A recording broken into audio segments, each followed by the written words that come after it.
Okay, agus níist a ha sin Cridhe an leabhar seo le Catriona NicԻomhair Parsons agus sé Cridhe is Anam, heart and soul an taobh de lehéad agus bhí na dain ag Catriona NicԻomhair Parsons toirt bhàrdachd an Eilean Leódhais go Aimearagaidh Ruaidh agus Sealainn Nuaidh agus go Eilean Cheap Breatainn Alba Nuadh fan an rinn dachaidh.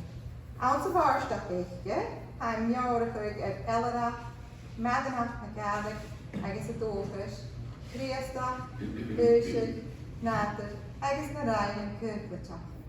Albainn agus eadar-theangachadh áireann a bhainneas do Canada do Alba Nuadh agus do Cape Breton a toirt a chruinniú go. So, Catriona NicԻomhair Parsons' poems transport us from her upbringing in the Isle of Lewis to North America and New Zealand, and to Cape Breton Island, Nova Scotia, where she has made her home. Her work contemplates emigration, the endurance of Gaelic language and culture, Christianity, aging, nature, and the changing seasons. And then the book also has hymns and translations of some well-known Canadian, Nova Scotian, and Cape Breton songs, including one that you'll be singing today. We'll see. Oh, we'll see. We feel like it. So please, now who's your fault, Catriona NicԻomhair Parsons. Please welcome Catriona NicԻomhair Parsons.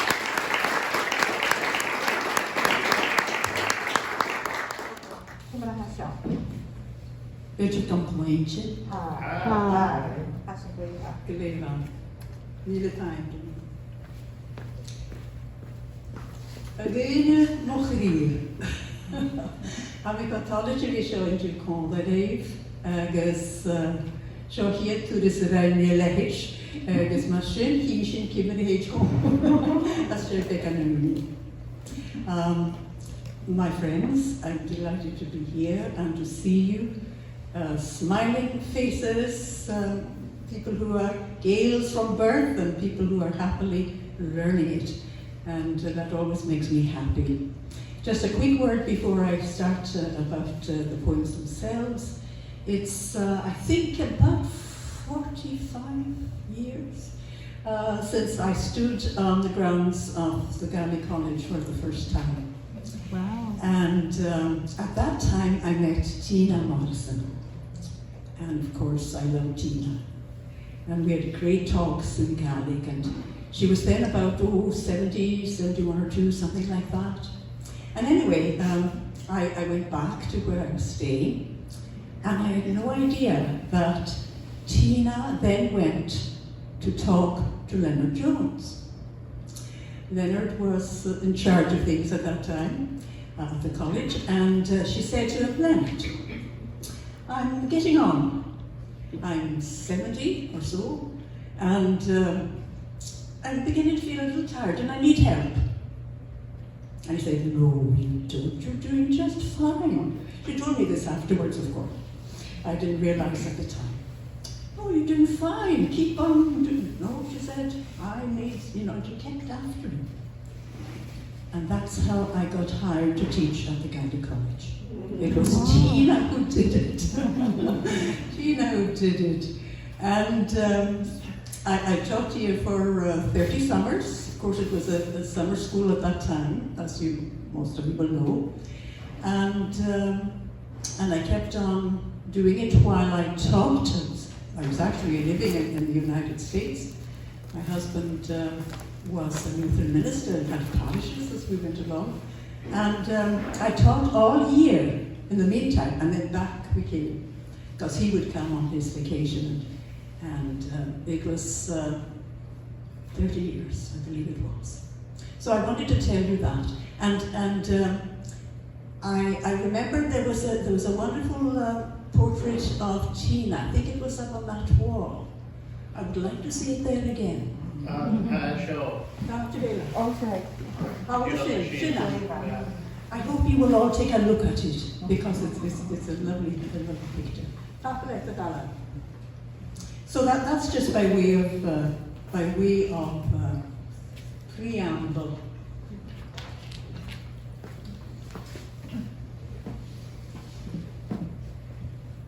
was born on the Isle of Lewis in the Outer Hebrides of Scotland, born and brought up, and of course in a Gaelic environment. My parents had the language, everybody around had the language, and they worked in Stornoway, where it was much more English, because in the 19th century merchants had come in and brought English with them. And I was always going to visit my Seanad and my Seanad down in Aignish, the village of Aignish, which is on the east coast of Lewis, on the peninsula that sticks out there into the ocean, called Anam in Gaelic. And every Saturday, just about every Saturday, my father would put me on the bus, and my Seanad would meet me down on the other side. And I spent most of my summers there too. I couldn't wait to be with them. I just loved being there. I, pretend, helped them. I helped my Seanad as he took care of the sheep, and I mended fences along with him and things like that. And he had a mare as well, a wonderful mare, and I loved to ride it.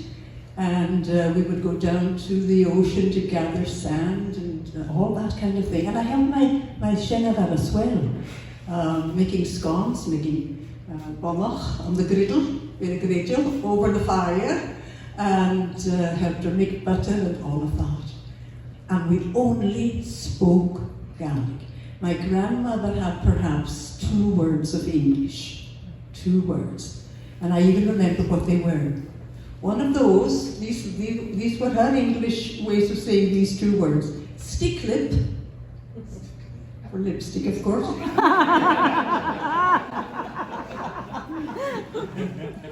And Robert Archie.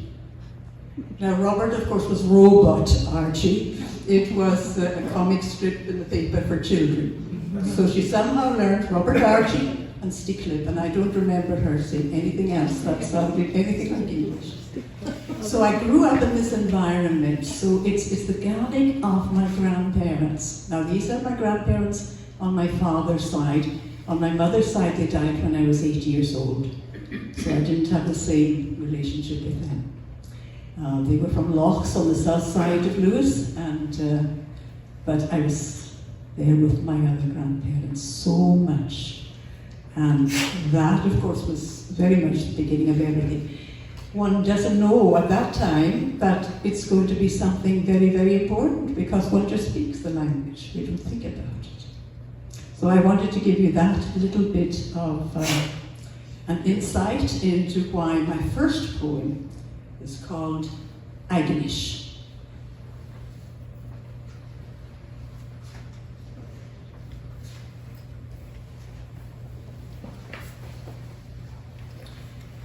Aignish.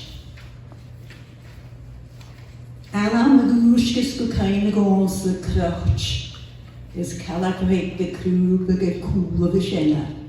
Scanlette the curgach fees on that the giraffe marahains the wash. Sas jayla grian luste it all shears gan thay eoli. Van ro and betaat the brich the brishig naar kenneth the fash. Had je gei en mag ik heen, cool squadach. Varig in mi haast, klach in a ride van gassen. Schiele kurstag a roa, krummig sa yes, a biama get a cawn. Shaka der tair amulam, sa fast would get a hood. Var een bientorak woeie could faalt erg, sa glam. Sket as kian en kian, wo gai kraven mo hinseren, a hielig en gluk na hei. Var weer fruin na summing kan talak. Is maar hielig en toske, uskap in a speer, nan suane, gan biamoche. Gan ik kian alles a ha gan biochig van leerni. Ach een spirit bior achge, gloos het amse. Aignish. A name that wakes bricks to mind a croft, and a little girl bending behind her grandfather and following him, placing each potato piece exactly like himself in the furrow, and after a sunburnt day, going down to the hospitable house, where the boiled potatoes were bursting open to meet us in the pot. I will never forget the glen and shore. I can still feel the stones on the road beneath my feet, and see Kirsty, of course, daughter of the smith, bending in the garden, her kerchief on her head, past the house of William, son of William, and opening the park gate, where the yellow primrose welcomes the spring in the glen. And though it is long upon long since the bones of my ancestors were laid to rest in the Eye Cemetery, where the sound of the surf soothes their sleep, and where the rains, like the dispensation of the gospel, bless them in their slumber.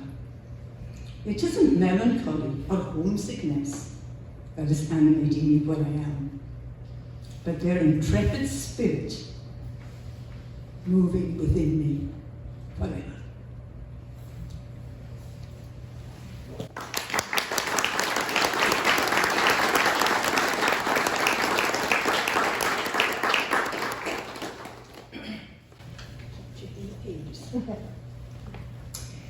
Yes. The next one, I don't think needs any advanced words. You'll catch it.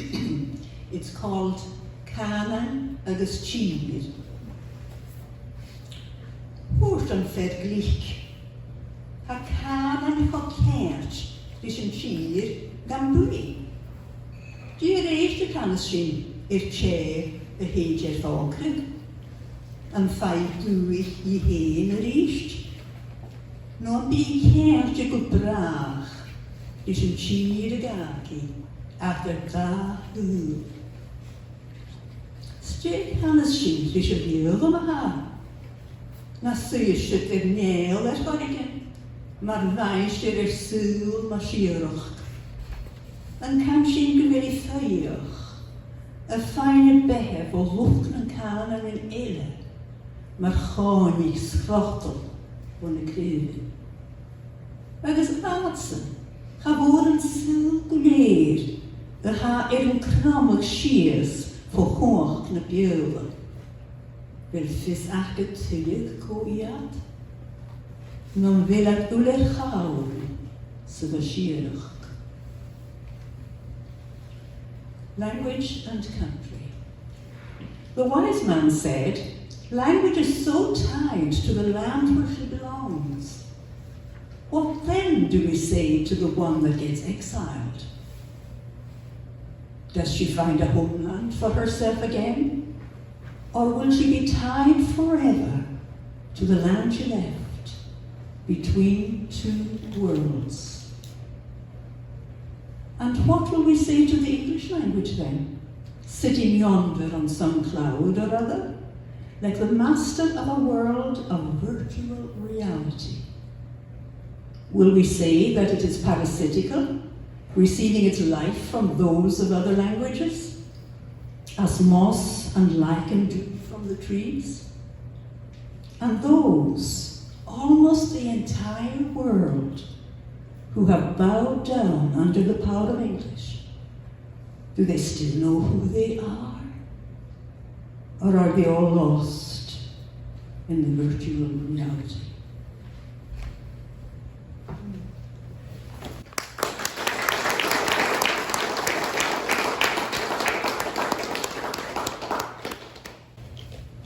The next one does require a story. And I'll have to find that page as well. All right. All right. Page 17. I think it's page 17. Yes. Now, I had to write this down because I didn't want to forget what I felt were the important points. And the poem is called Catriona, and we'll come to that in a minute. After the Second World War, I was a child growing up on the Isle of Lewis in the Outer Hebrides of Scotland.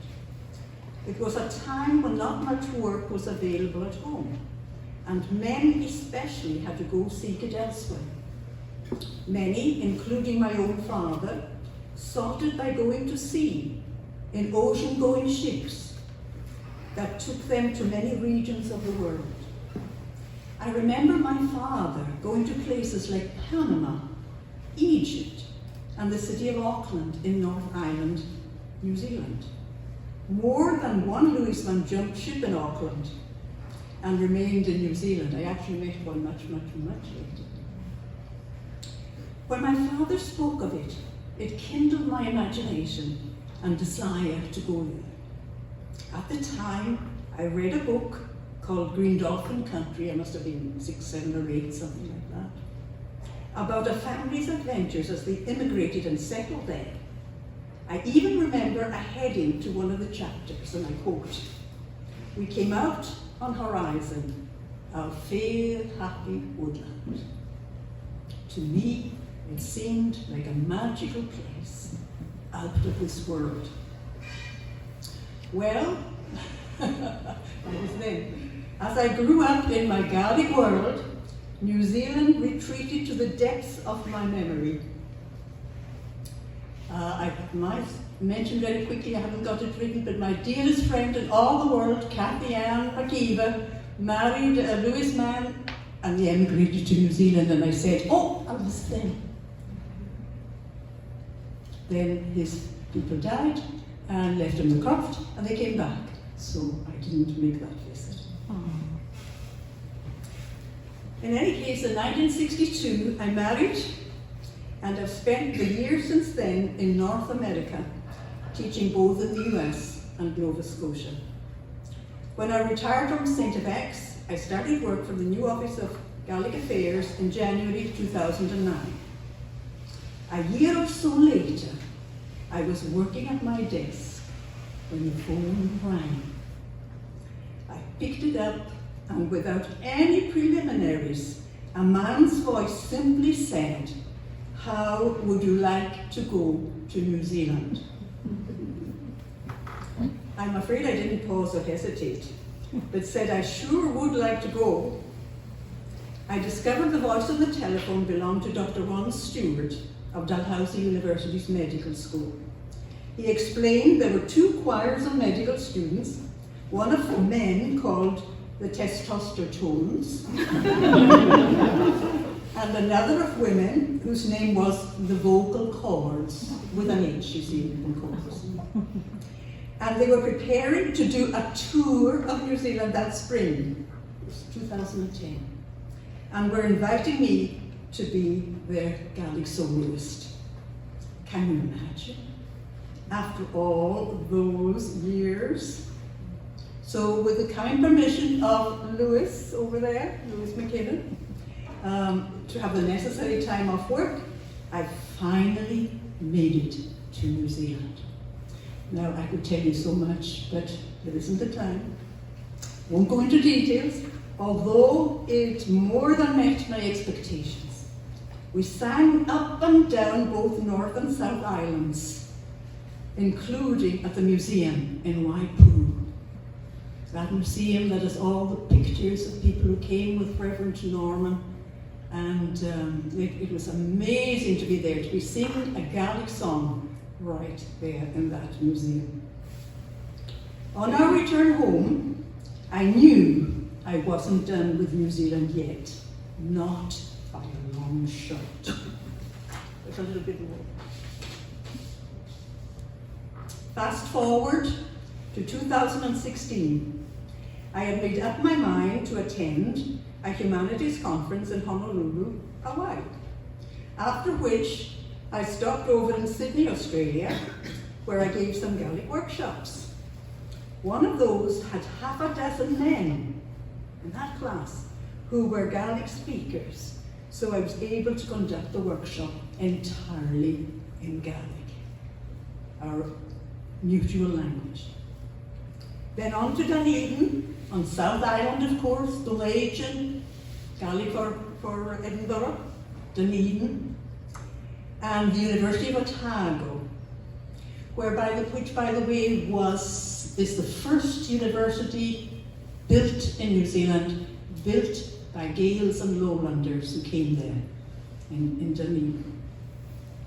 Anyway, then on to Dunedin and the University of Otago, where no Gaelic was being taught, but where Professor McIlvenny of the Scottish Studies Department had set up a teaching stint for me through the continuing education program during their summer session. Winter here, of course, summer there. That was also very nice. My new friends took me sightseeing, of course. And that brings me to the crux of this short account, to something I was most definitely destined to discover. I do not believe in chance. I do not believe in coincidence. I believe in providence. You see, I've been to Catriona. And to experience what I experienced there, you have to be someone like me, a Gael, in and of today's Gaelic world, but imbued with the language and culture of a long tradition, and most especially a Gael born and bred in the Isle of Lewis. Catriona, a Maori name of course, Catriona is a lovely small place on the water, about 35 kilometres north of Dunedin. My new friend Graham McGregor was driving, and now I'll give you the phone. It's called Catriona. Anam, Bidh, h-àrach na Maori. Ballabit in na Eilean Leódhais, Sealainn Nuaidh. Sráidins Anam in order. Sealainn Nuaidh. Jois, Stjórnabag, Kirst, Súlskir, Baravas, Barai, Nuaidh. Statmi, maar stok halling, sma hoelen an aard, goran, gwan, val. Carson reist, if a moth na hes a gyr ac cŵm o hini, smi farach gen sŵl yn svoi fôr, nio Aignish, goran. Gan anochlig, son maragwachtig, agus gŵan binne Gaelic. Nam chwrs. Sinne doch goed wyne. Hes sinne. Fad weer oeser met hesef. Had ik sin tank per jaar, het had ik sin gesaald.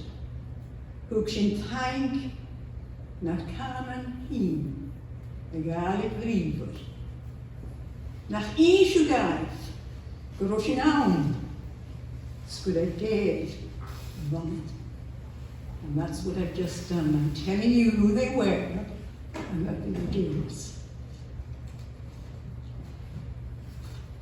That's the end of that one.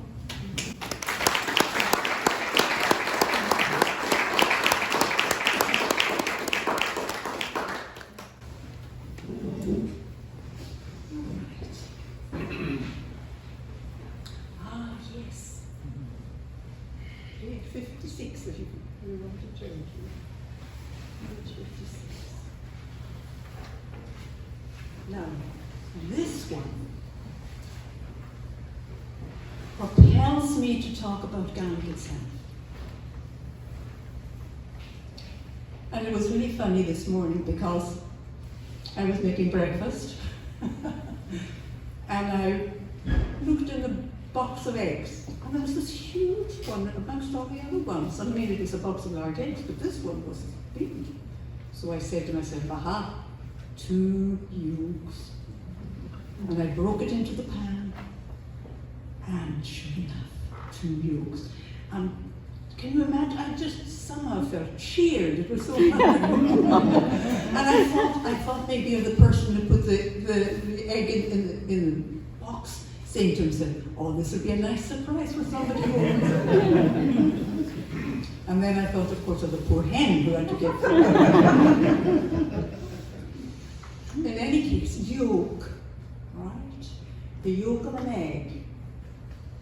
Y-O-L-K. But now we know there's another word in English that sounds exactly like it, don't we?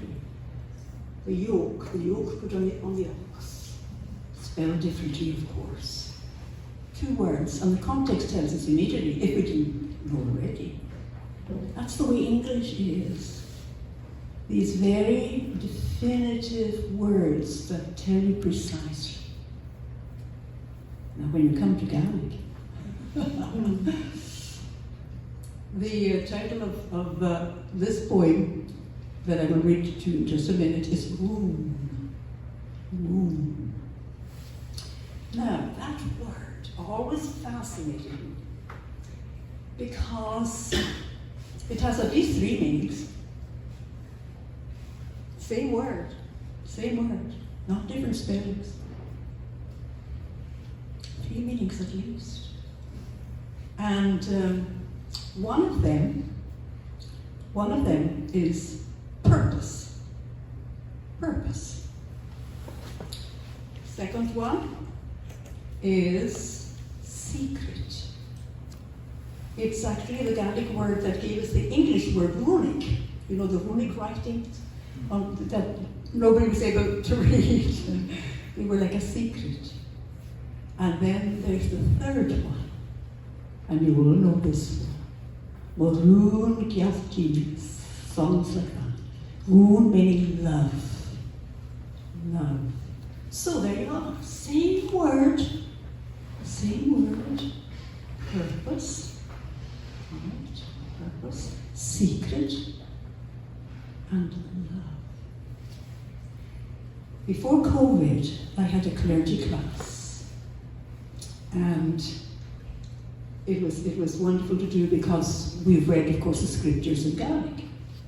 I had Reverend Peter MacDonald, who's over there in poetry in St. James's. I had the Reverend Lydia McKinnon, over in the Maida area, and Reverend Lydia as well. And Lydia, I said Lydia a moment ago, but Reverend Alison Etta. She had to go over when she went over to Glace Bay instead of a deck in her ministry.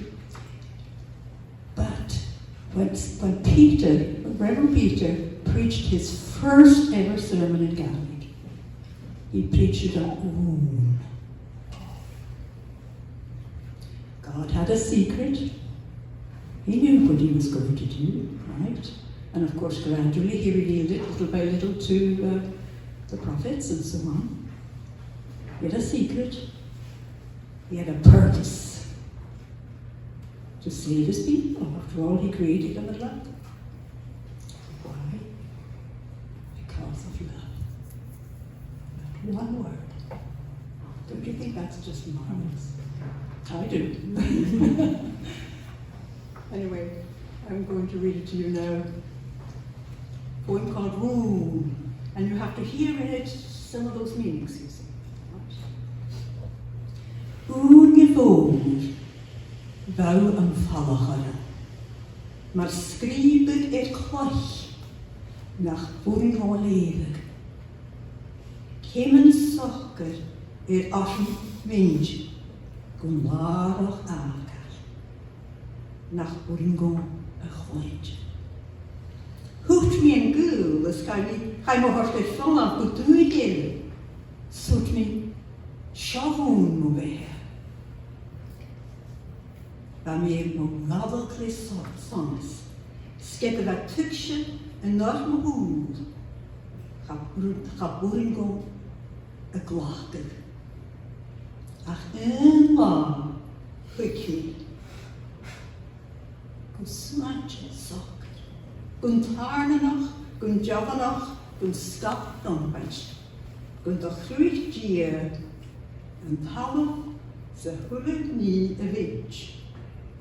Son een pach heen. A hullet ni, a smish.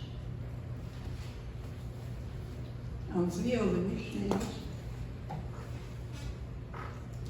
For a long time you were hidden from me, like strokes scratched on a stone that I couldn't decipher.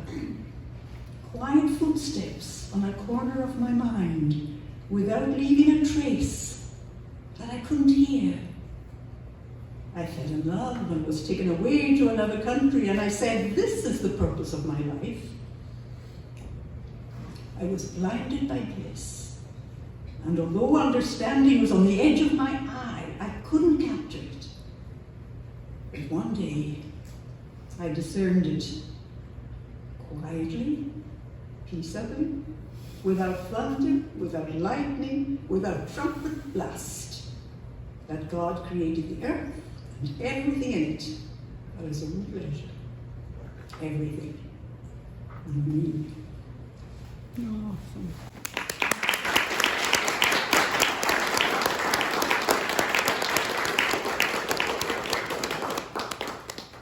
Well, I am going to attempt a little singing, and that will be the second to last poem, I believe.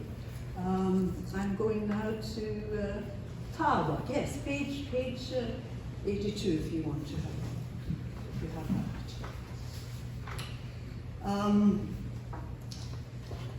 When my granddaughter was born, my first grandchild, I was, of course, I was working here.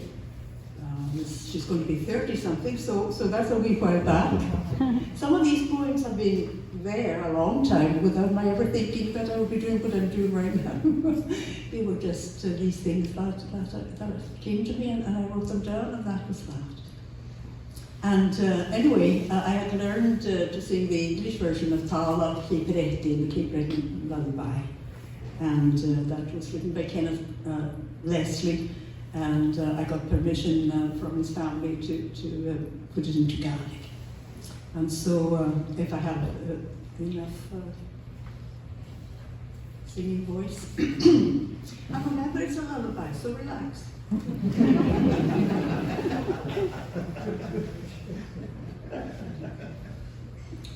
Am fishach yn mwsgyr goron, snaffalas yn fiaid o power, sgyd y haia siedr, sy tog a dram, efna monchen, sy sy'n gwciach gwyn mo, a sŵ y bair y sein gwsocr.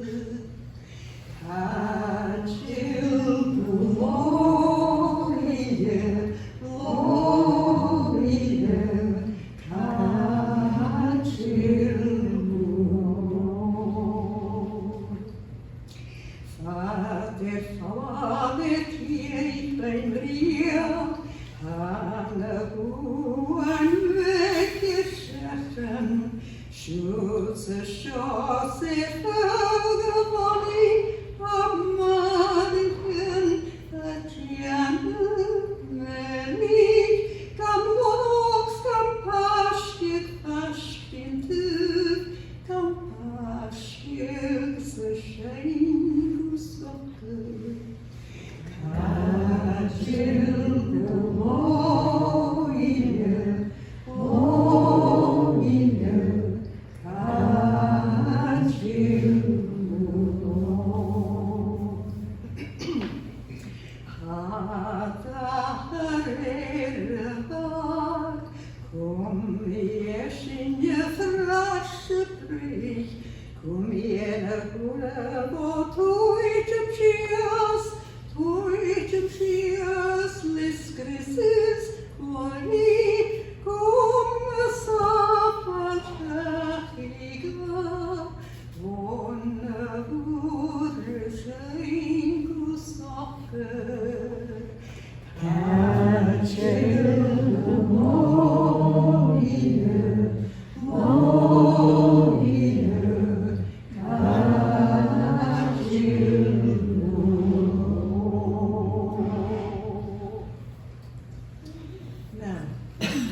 Catriona Law is how I heard it sung when I first heard it, and that was in English. And by the way, the Ryan brother, the Irish thing, yes. When you hear, if you go to YouTube, you'll hear them do it in English, of course, and they say Catriona Law in English. All right. Part of that, it feels right to me because I'm from Lewis. We say banyan instead of banyan. You know, the A goes to O, the rounded, and that's very close to some of the northern dialects of Irish, I believe. So that's Catriona Law, and that's what I heard sung here in English, not law. See. Anyway, that's just an aside. Here it is in English, the actual English song itself. Driftwood is burning blue, wild walk the wall shadows. Night winds go riding by the lochy meadows. On to the ring of day flows Myra stream singing. Catriona Law, laddie, Catriona Law, sleep the stars away. Far on by Vria's side wander the lost lammies. Here, there, and everywhere their troubled mammies. Find them and hold them to sleep singing. Catriona Law also. Daddy is on the bed. He'll keep the pot brewing. Keep all from tumbling down to wrack and ruin. Pray Mary send him home, safe from the foam singing. Catriona Law, laddie, sleep the dark away.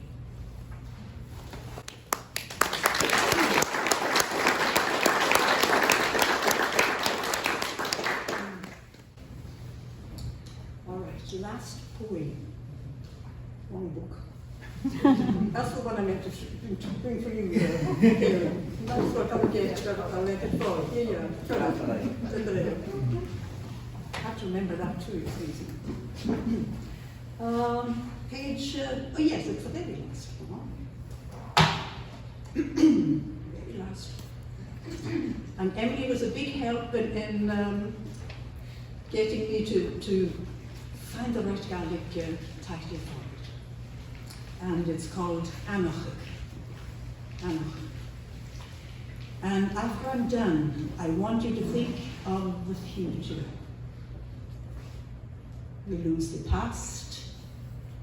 Our future will probably not be so wonderful. And we're going into a world, more and more, where we need to remember. We need to remember. So the poem is called Aimearagaidh.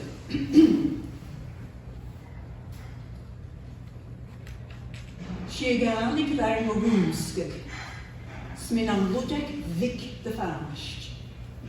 Gaelic únis mo húlin, an mo couple shame the vash. Kaint mo hínische, kaint mo gúlchish. Caith ot won met eadar fior. Is hookie on the Aignis bushel.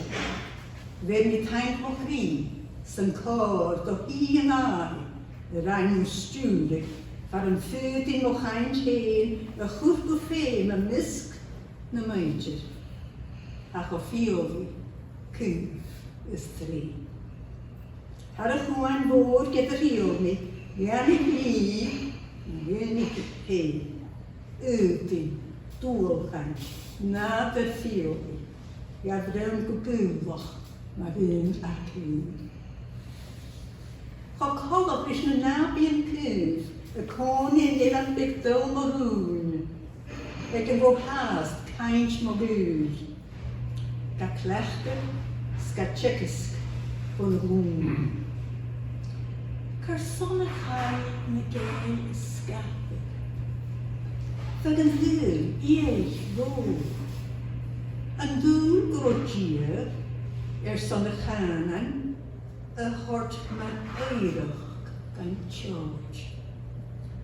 Nach begaag schemes ag in fashnach, gummadig naschen en geir.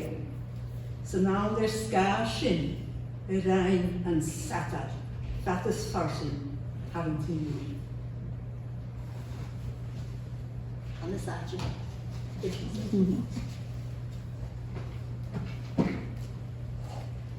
Nach cuam I chan and Cape Breton Island, Australia, Sealainn Nuaidh. Sydd Gaidhlig de Canada, is Eilean America, Bidh. Ach féin sin Leódhais, Gabriel, Scottish Gaelic College. Gus an Cridhe, co a hand. Snach caiileach an sylw, a bhunas gai. On to the other. And the Seamus, of course, is Jim Watson, nach Maran, the late Jim. And after he died, his words, the nation of the Gaels, the Gaelic nation, he would say that, he would talk about that. And I think people looked at him as much as say, are you serious? You know? But it resonated with me and remained with me. And to a large extent, it was inspiration for this poem. It was the Gaelic that opened my eyes when I was a little rag of a child. It's the Gaelic that will close them in the peaceful sleep of death. My people's language, rightfully mine, given me as living heritage, and she has given me bountiful joy. I give my heart's thanks and more to the providential one who led me where I might put my own language to use amongst such hospitable, kind, and sturdy folk. Across the great ocean, though I journeyed, I recognized my own people. Faces, dialect, kindly nature that took to me lovingly as one of their own. So like the kind neighbours in the little brown isle I love, who still speak my beloved Gaelic and teach it at another sea.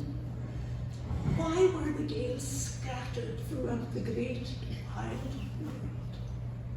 I wonder if God desired to give the language as inheritance to the heroes. Didn't Jim leave as a prophecy that the nation of the Gaels would last? And was that the reason they were flung far and wide throughout the world? Haven't I heard the language spoken in Australia and New Zealand, and on both sides of Canada, and in America with all its resources? But we must be diligent to transmit it to the young, so they will know who they are and not lose the world that is theirs.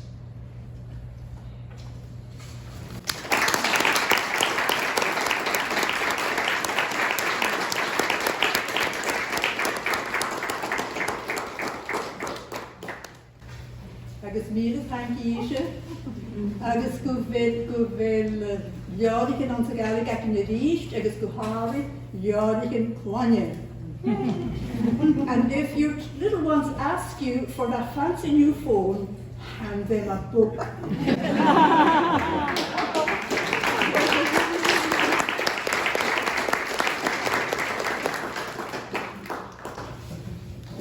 Míle time, Catriona. Agus míle hé, good job. Nach rá sin míorfalach. Oh! Gosh. Okay. Yeah, fast. So wasn't that wonderful? Thank you. Million thanks, 1,000 thanks to Catriona Parsons and to Dr. Jamie McDonald.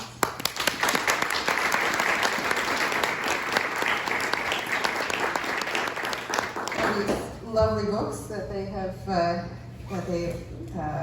brought into the world with us, and we just so appreciate that. And we appreciate everyone coming here today to help us launch them like little ships on the ocean, right? A cúireadh folk, literally it's like launching a ship. And some people don't like to apply that to books, but you know, some people like that better than launch. So, as an cúireadh, na Leódhais and folk and you, we've set the books, we've launched them onto the ocean, and we hope that you will enjoy reading them as much as we've enjoyed writing and publishing them. So, more time, thank you everyone.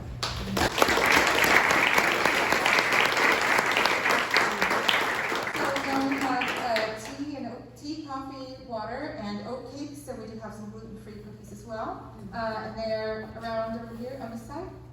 Yes. Yeah. Okay, so they're over here on the table, so please feel free to help yourself. And both of our authors will be autographing copies of their books in the back here. So feel free to pick one up from us, and we'll have our authors in place very shortly to sign them for you. Thank you.